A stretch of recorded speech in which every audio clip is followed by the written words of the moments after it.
बेटा Kepler third law हमने last में पढ़ा कल, क्या एक्सप्रेशन है? T square is proportional to R cube.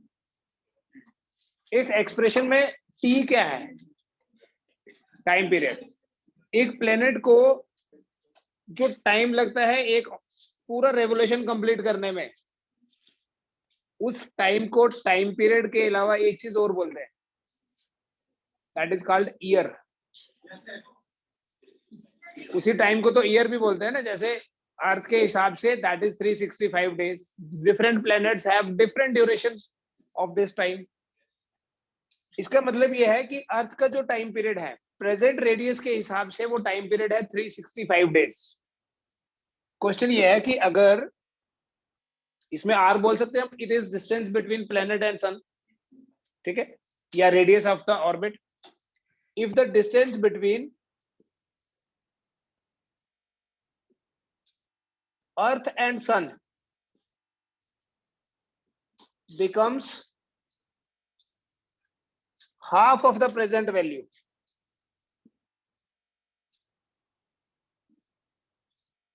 then how many days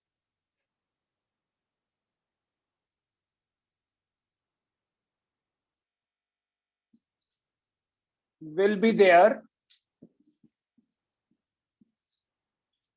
in a year? ठीक है, अभी with present radius how many days are there? 365. if this radius becomes half, ये रेडियस एक्चुअली क्या है? अगर आप इसको वैल्यू के हिसाब से देखो, इसी रेडियस को तो 1 एस्ट्रोनॉमिकल यूनिट भी बोलते हैं अर्थ के केस में। किसी दूसरे प्लेनेट के लिए तो हम रेडियस बोले, बट अर्थ के लिए बोलते हैं इसको एस्ट्रोनॉमिकल यूनिट। एस्ट्रोनॉमिकल यूनिट क्या होता है? It is average distance between earth and sun. आल तो हमें आर की टर्म्स में ही लिखना है। क्वेश्चन ये है कि अगर रेडियस आर है, टाइम पीरियड है टी, T1 मान लेता हूं, विच इज 365 डेज। अगर ये रेडियस r/2 हो जाए तो रेडियस कितना होगा, तो टाइम पीरियड कितना होगा? क्या हम ऐसे बोल सकते हैं that T1 square is proportional to R1 cube and T2 square is proportional to R2 cube? ठीक है, हमें T2 निकालना है, तो इसको ऐसे बोल दो T2/T1 whole square equals to R2/R1 whole cube. T2/T1 whole square equal to R2/R1 whole cube. So what is T2/T1? R2/R1 power 3/2. So बेटा T2 कितना हो जाएगा? T1 into R2 over R1 power 3/2. अब कितना दिया यहाँ R2?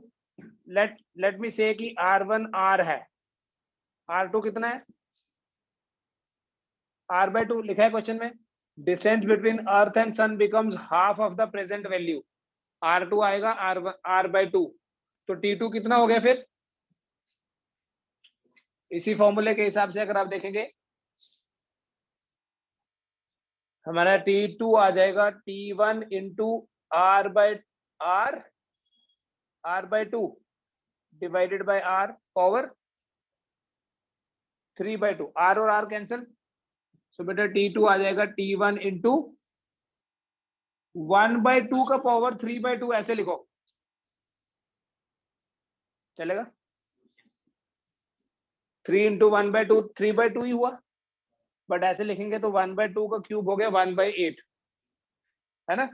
T1 का value कितना है? 365 डिवाइडेड बाय 2 का क्यूब हो गया 8, और ये 8√2 लिख सकते हैं इसको। This will be equal to 365 divided by 2 into 1.41। ये 1.41 क्या है? 2√2 है। So T2 will be equal to 365 divided by 2.82 days. It is approximately 129 days. अगर अर्थ और सन के बीच में जो डिस्टेंस है वो प्रेजेंट वैल्यू से हाफ हो जाएगा तो ड्यूरेशन ऑफ द ईयर जो है वो कितनी रह जाएगी? Instead of 365 it will be 129 days.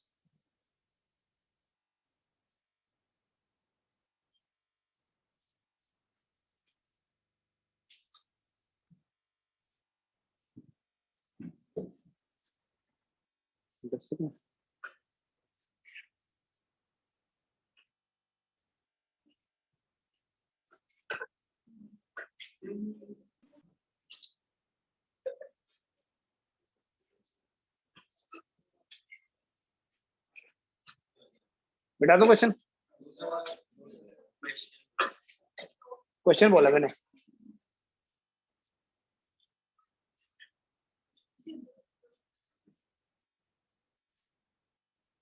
अब देखो बेटा, डायरेक्ट आपको एमसीक्यू करने के लिए शॉर्टकट बताता हूँ। टी स्क्वायर आर क्यूब के प्रोपोर्शनल है। Can we say T is proportional to R raise पर 3/2, है ना? आर रेज पर 3/2 को बेटा आर रूट आर भी बोल सकते हैं। Basis are same, powers are added. This is power 1, इसकी पावर है 1/2। 1 + 1/2 क्या हुआ? जैसे अभी तक √8 बन गया, दैट इज 2√2 आ गया, वो 2 का पावर 3/2 था। That means we can say t is proportional to r root r। ठीक है, देखो बेटा डायरेक्ट क्वेश्चन कैसे कर सकते हैं। अगर आपको ऐसे क्वेश्चन दिया है कि दो प्लैनेट्स के रेडियस की रेशो 1:2 है, एक का रेडियस r है, दूसरे प्लैनेट का रेडियस नहीं, उनके ऑर्बिट का रेडियस। ठीक है, डोंट गेट कंफ्यूज कि ये प्लैनेट का रेडियस होगा, ये एक्चुअली रेवोल्यूशन जो हो रही है, जो ऑर्बिट है उसका रेडियस है। अगर एक प्लैनेट का रेडियस r है, अगेन प्लैनेट का नहीं, प्लैनेट के ऑर्बिट का, दूसरे प्लैनेट के ऑर्बिट का रेडियस है 2r, तो रेशो हो गई 1:2। या एक का 10 है, दूसरे का 20 है, तो उनके टाइम पीरियड की रेशो क्या होगी?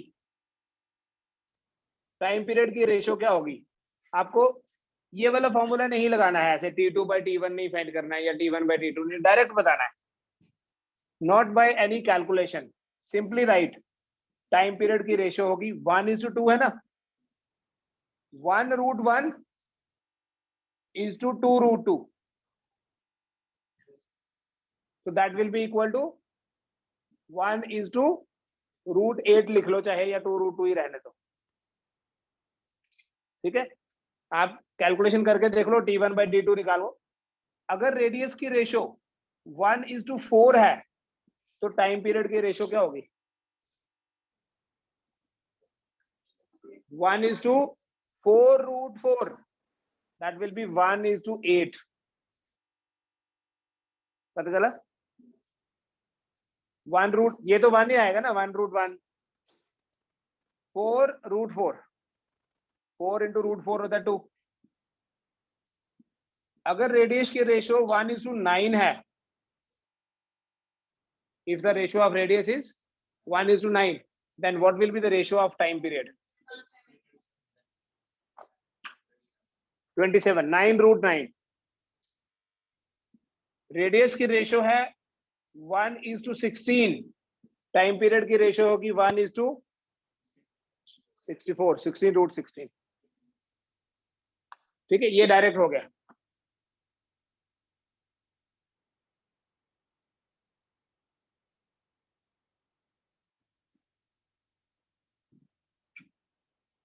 मैं लिख देता हूं, T is actually year and R is radius of orbit of planet around the sun।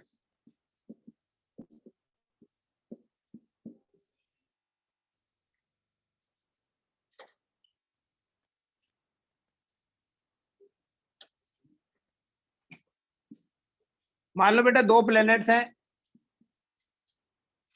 एक का रेडियस है 10⁻12 मीटर और दूसरे का रेडियस है 10⁻13 मीटर, ऑर्बिट का radius again.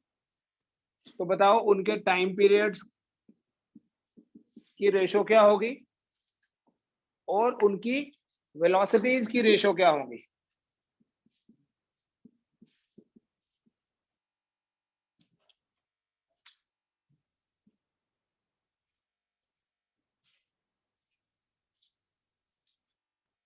What is T1 by T2 and what is V1 by V2?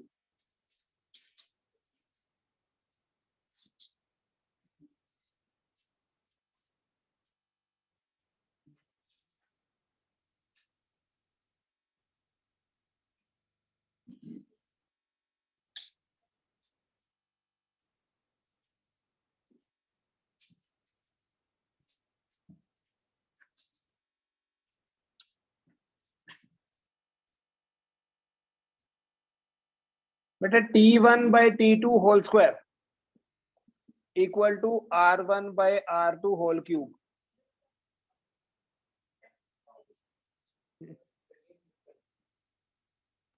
T1 by T2 will be equal to R1 by R2 raised to power 3 by 2. T1 by T2 will be equal to 10 raised to power 12 divided by 10 raised to power 13. क्या हो गया? 1 by 10 नहीं हुआ? इसको divide करो इससे, तो नीचे जाएगी पावर माइनस हो जाएगी 13 माइनस 12 पावर 3 by 2. क्या आएगा ये? 10√10. लिखूं? ऐसे लिख लो, 1 by 1000 हो गया. T1 by T2 equal to 1 by 1000 and then power 1 by 2 भी है. So can we write it as this? Then 100 into 10, 100 तो रूट से बाहर, as 10, तो T1 by T2 क्या हो गया? 10√10. 1 is to 10√10. डायरेक्ट भी कर सकते थे, यहां से R1 by R2 निकाल लेते, 1 by 10 आना था, तो ऐसे शॉर्टकट बताया वैसे भी कर सकते थे. दूसरा पार्ट करें, V1 by V2.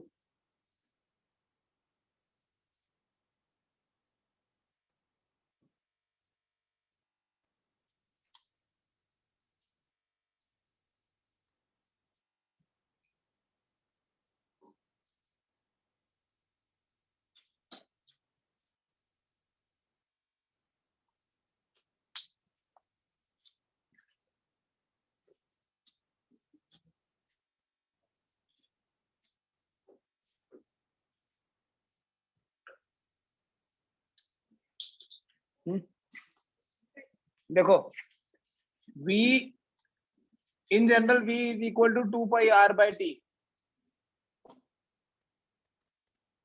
तो V1 will be equal to 2 pi R1 by T1 और V2 होगा 2 pi R2 by. So what is V1 by V2?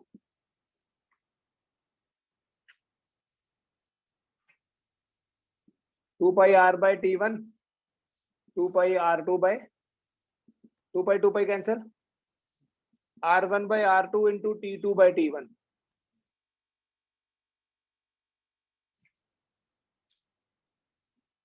ठीक है बेटा, V1 by V2 आपके पास R1 by R2 तो सामने यहां से दिख रहा है 1 by 10 होगा, और T2 by T1 हमने यहां निकाला T1 by T2. T1 by T2 अगर 1 by 10√10 है तो T2 by T1 will be 10√10. √10.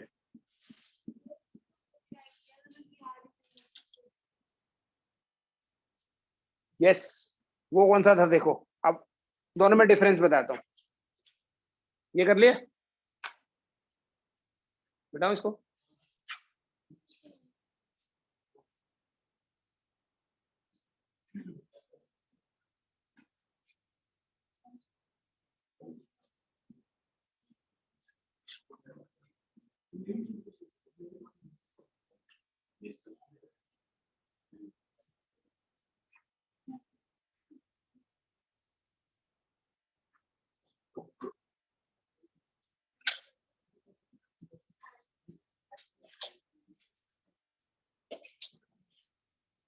देखो बेटा v क्या है यहाँ 2πr/t, ठीक है। Can we say v is directly proportional to r and inversely proportional to t? अगर डिफरेंट प्लैनेट्स होंगे तो रेडियस डिफरेंट होगा, t भी डिफरेंट होगा। अब ये t किसके प्रोपोर्शनल है? देखो t² is proportional to r³, तो t किसके प्रोपोर्शनल हुआ? r⁻³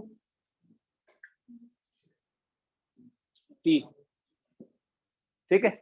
अब v किसके प्रोपोर्शनल हुआ फिर? r divided by r⁻³/2। Can we say v is inversely proportional to r√r? आया ना भाई? देख लो ध्यान से, 3/2 - 1 क्या हुआ? 1/2। तो अगर सिर्फ रेडियस की फॉर्म में लिखना है तो यही लिखो। यहां हम देखो ये नहीं बोल सकते कि ये इसके डायरेक्टली प्रोपोर्शनल है। प्रोपोर्शनैलिटी तब वैलिड होती है जब बाकी सारी चीजें कांस्टेंट हो। p भी वेरी करता है, r भी वेरी करता है, ये दोनों वेरिएबल है। आप किसी, जैसे मैं इक्वेशन लिखूं y = x × z, और ये दिया है कि y भी वेरिएबल है, x भी वेरिएबल है, z भी वेरिएबल है, तो बेटा इस इक्वेशन में ये वैलिड नहीं है। क्यों वैलिड नहीं है ये? क्या पता z 1/x हो, फिर तो भाई कांस्टेंट हो गया, z x² हो। ये कब वैलिड होता है प्रोपोर्शनैलिटी? जब ऐसा कुछ लिखा हो y = 2x, तो प्रोपोर्शनैलिटी साइन को हटाया, y is proportional to x, ठीक है। तो डायरेक्टली हम एक फैक्टर देख के प्रोपोर्शनैलिटी नहीं लगा सकते। बाकी सारी चीजें हटा दो, एक ही तरह के ले आओ, कांस्टेंट को हटाओ और प्रोपोर्शनैलिटी लगाओ। ये और वो वाला सेम था। ऑर्बिटल वेलोसिटी भी ऐसे ही था। अगर आप ऑर्बिटल वेलोसिटी का एक्सप्रेशन याद करो तो ये था gm/r+h, तो यही तो है। वहां रेडियस सरफेस से जो डिस्टेंस ले रहे थे वो h था, तो पूरा रेडियस r+h, तो यहाँ पूरे रेडियस को r ही बोल रहे हैं, ठीक है। दोनों एक्सप्रेशंस में कोई डिफरेंस नहीं है। जिस तरह से एक सैटेलाइट प्लेनेट के अराउंड रिवॉल्व करता है, वैसे प्लेनेट सन के around. So we have same equations. और वैसे भी वहां भी अगर देखो, जब हमने वहां ऑर्बिटल वेलोसिटी का एक्सप्रेशन डिराइव किया तो सेंट्रीपिटल फोर्स को ग्रेविटेशनल फोर्स के बराबर पुट किया। यहाँ भी तो वही किया। अब तुम बैठ जा आराम से ना, तू तो बैठ आराम से, तू बैठे ही ऐसे उधर।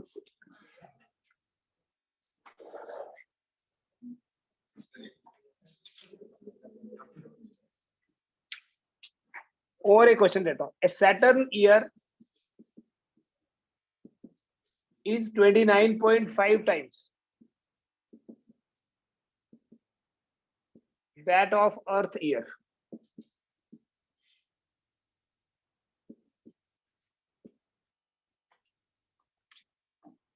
ईयर मतलब ये एनसीईआरटी का क्वेश्चन है।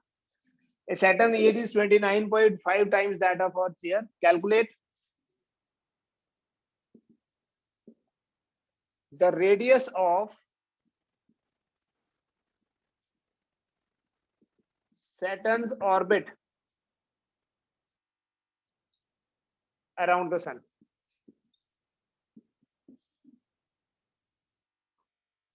If the radius of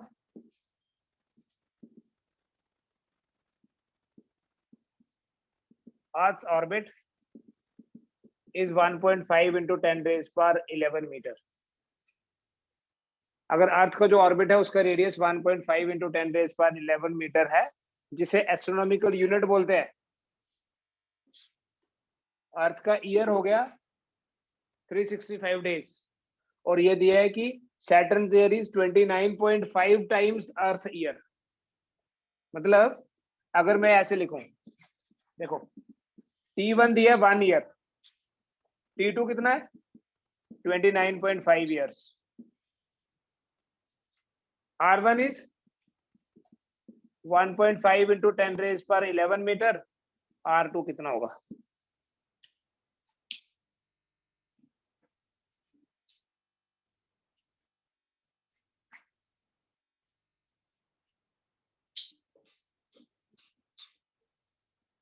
करेंगे आप, सेम इक्वेशन यूज करनी है, कैलकुलेशंस करनी पड़ेंगी थोड़ी आपको यहाँ, ठीक है। R2/R1 क्या लिख सकते हैं? देखो R square is proportional to T raise पर 3/2।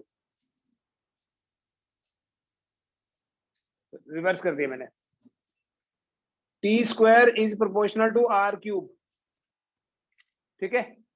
ऐसे भी बोल सकते हैं R cube is proportional to T square. तो आर किसके प्रोपोर्शनल हुआ? टी रेज पर 2/3 आएगा। अब R2/R1 is equal to T2/T1 raised par 2/3। T2 given, T1, R1 is also given। तो R2 कितना हो गया?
नेक्स्ट देखिए बेटा, एक क्वेश्चन है,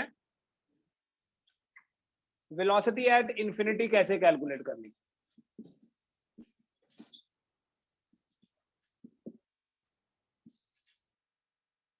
एस्केप वेलोसिटी से ज्यादा वेलोसिटी अगर देंगे, देखो क्या है, सपोज ये अर्थ है, हमने पढ़ा कि अगर हम किसी बॉडी को वी से लॉन्च करें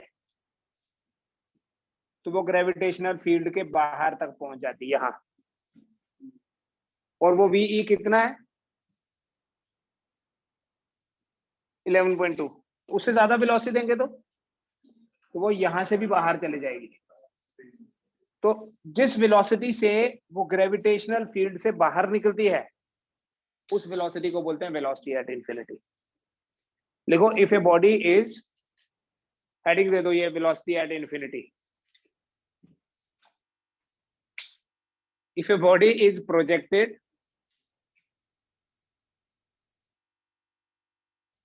from the surface of earth, if a body is projected from the surface of earth with a velocity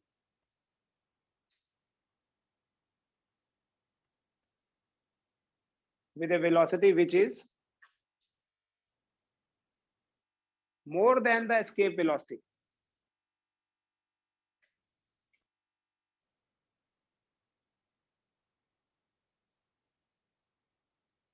then the body leaves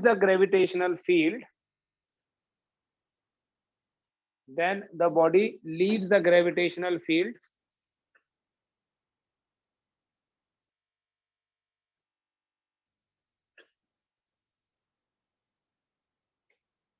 with a velocity called velocity at infinity, with a velocity which is called as the velocity at infinity। Suppose एक body को यहां से launch किया और velocity दी n times escape velocity, n is greater than 1, double triple ऐसे। Let the velocity given to an object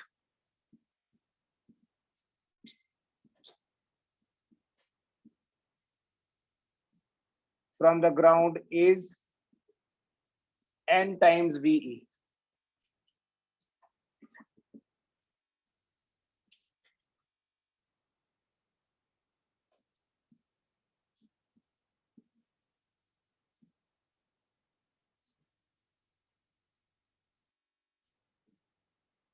and v infinity is the velocity with which the body leaves the gravitational field.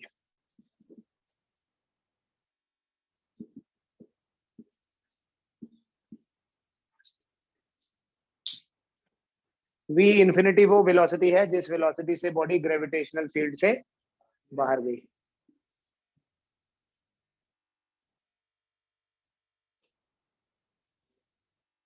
हम energy conservation के basis पे v infinity निकालेंगे कितना है। Energy conservation मतलब law of conservation of energy, मतलब जितनी energy यहाँ है टोटल काइनेटिक प्लस पोटेंशियल उतनी ही यहाँ। ठीक है, this is radius r, total energy on the surface of अर्थ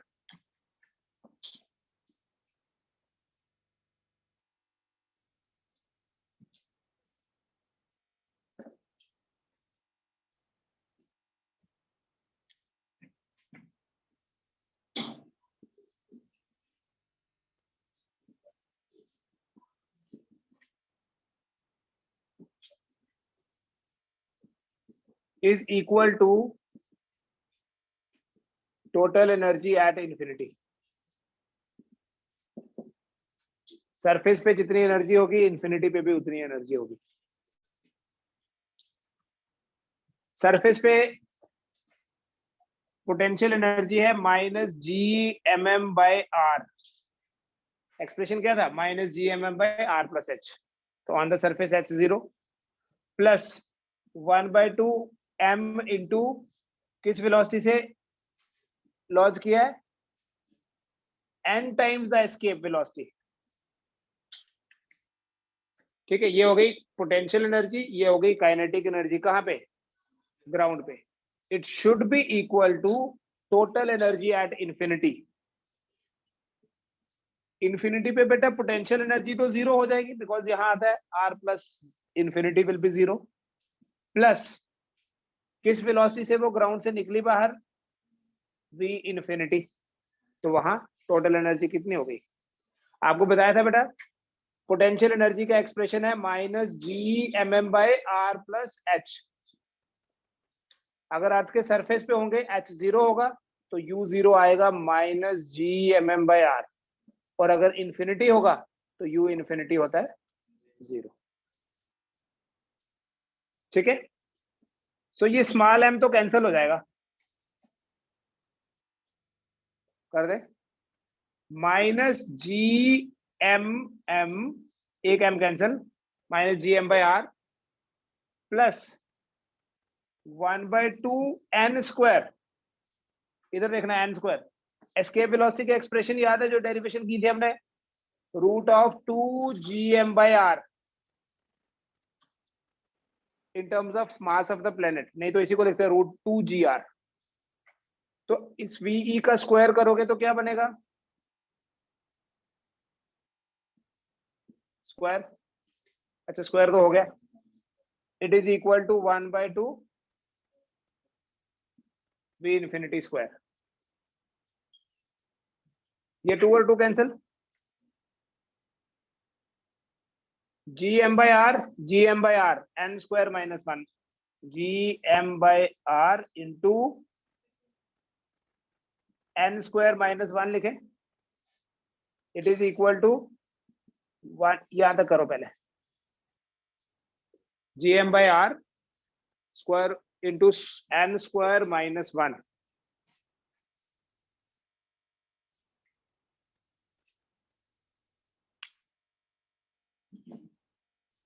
ठीक है, ये पहले लिख लिया gm/r n² - 1 equal to 1/2 v infinity square. Cross multiply करके इस 2 को यहां शिफ्ट कर दो, v इंफिनिटी स्क्वायर क्या बना?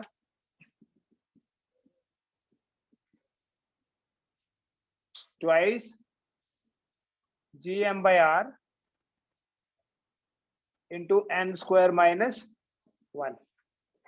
ठीक है, v इंफिनिटी कितना बन गया फिर? √2 2gm/r into square root of n square minus 1.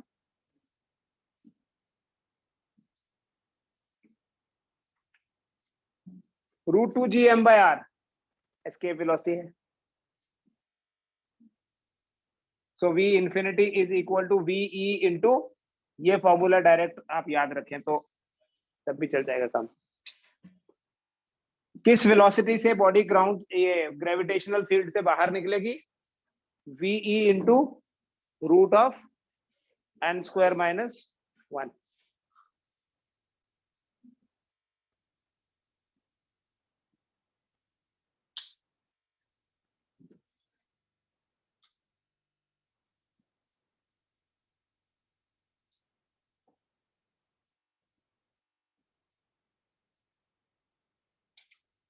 किस तरह के क्वेश्चन होते हैं बेटा इस पे base? A body is projected from the ground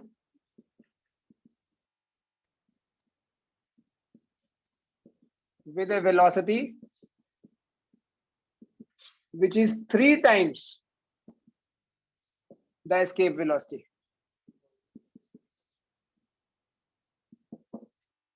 कितनी ज्यादा है? ट्रिपल है. With what velocity?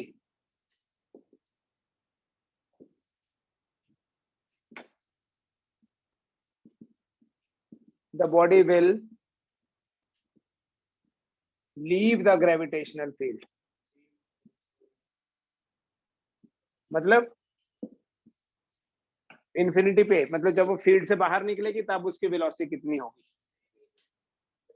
v infinity will be equal to, ve का वैल्यू है बेटा 11.2 kilometre per second into root of 3 square minus 1 of course kilometre per second. तो v infinity कितना हो जाएगा? 11.2 इंटू रूट 8 है ना, 2 रूट 2 1.414. कितना बनेगा ये?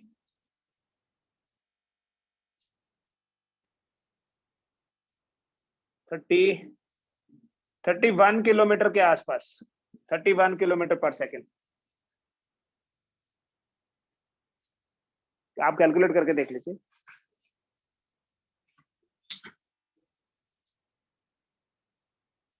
ठीक है ना, ये वैल्यू 3 से थोड़ी कम है. अगर ये 1.5 होता तो 3 होता, तो 3 होता तो 33 आना था. 3 नहीं है इसलिए 31. ठीक है, एग्जैक्ट कैलकुलेशन करना should not be the purpose कि मैं पूरा कैलकुलेट करके आंसर निकालूं. हो सकता है आपके ऑप्शंस देख के आपको आइडिया मिल जाए. आप सॉल्व तो तब करो ना जब बिल्कुल प्रिसाइज आंसर्स हैं. 31.2, 31.6, 32.1 या 30.9, फिर आपको कैलकुलेट करना है. If you have options like 31, 41, 51, 61 तो कैलकुलेट करने की जरूरत नहीं.